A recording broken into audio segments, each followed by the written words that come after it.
3. Galing ba talaga sa Diyos ang magandang balita? 1. Sino ang author ng Biblia? Ang magandang balita na maninirahan ang tao sa lupa magpakailanman ay nasa Biblia. Ang Biblia ay binubuo ng 66 na maliit na aklat. Mga 40 tapat na lalaki ang ginamit ng Diyos para isinulat ng mga ito. Ang unang 5 aklat ay isinulat ni Moises mga 3,500 taon na ang nakalilipas. Ang huling aklat naman ay isinulat ni Apostol Juan mahigit 1,900 taon na ang nakararaan. Kaninong kaisipan ang isinulat sa Biblia? Nagsalita ang Diyos sa mga manunulat ng Biblia sa pamamagitan ng kaniyang banal na Espiritu. Kaisipan ng Diyos ay ang isinulat ng mga lalaking ito. Hindi ang sa kanila, kaya si Juba ang author ng Biblia. Paano tayo nakasiguro na totoo ang sinasabi ng Biblia? Alam natin galing sa Diyos ang Biblia dahil tumpak at detalyado ang mga hula nito. Hindi kayang gawin iyan ng tao.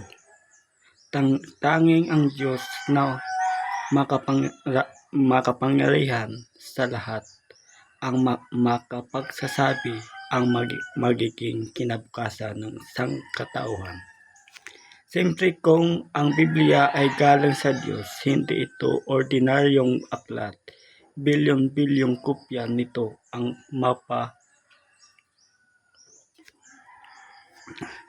naipamahagi na sa daang-daang wika. Bagaman isang sinaunang aklat, ang Biblia, kaayo ito ng mga napatunayan, turo ng siyensya, at hindi nakakasalungatan ang sinasabi ng 40 manunulat nito. Bukod diyan, itinatampok ng Biblia ang pag-ibig ng Diyos at kaya nitong baguhin ang buhay ng tao. Kaya naman milyong-milyon ang kumbisido na ang Biblia ay salita ng Diyos. Ano ang nilalaman ng Biblia?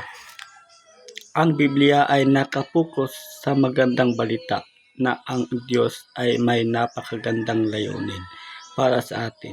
Ipinaliliwanag nito kung paano naiwala noong ng tao ang pagkakataon mabuhay sa paraisong lupa at kung paano maibabalik ang paraiso. Naglalaman din ang salita ng Diyos ng mga batas, simulain at payo. Nakaulat din sa Biblia kung paano nakitungo ang Diyos sa sangkatauhan noon.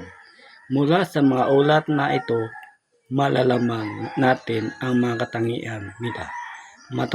Matututuhan mo rin sa Biblia kung paano mo magiging kaibigan ng Diyos. Paano mo maintindihan ang nilalaman ng Biblia?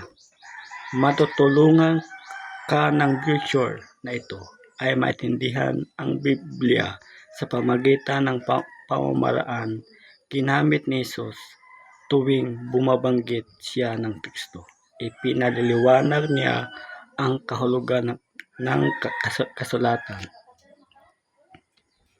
Napakasayang malaman ang magandang balita mula sa Diyos, pero may mga tao na hindi interesado rito at may mga naiinis pa nga. Huwag kang paapekto sa kanila. Ang pag-asa mong mabuhay ng walang hanggan ay nakadepende sa pagkilala mo sa Diyos. Kung may katanungan ka, sorry, is the God bless you. Salamat at good morning ayo matanan. Ako ang taga First Beta Plus. Kung ikaw may katanungan mga saksing Jehova, itanong mo lang sa akin at huwag kang mainip kung ano man to sa akin. Ako naman si Jim Kabangonay. Salamat at good morning ayo matanan.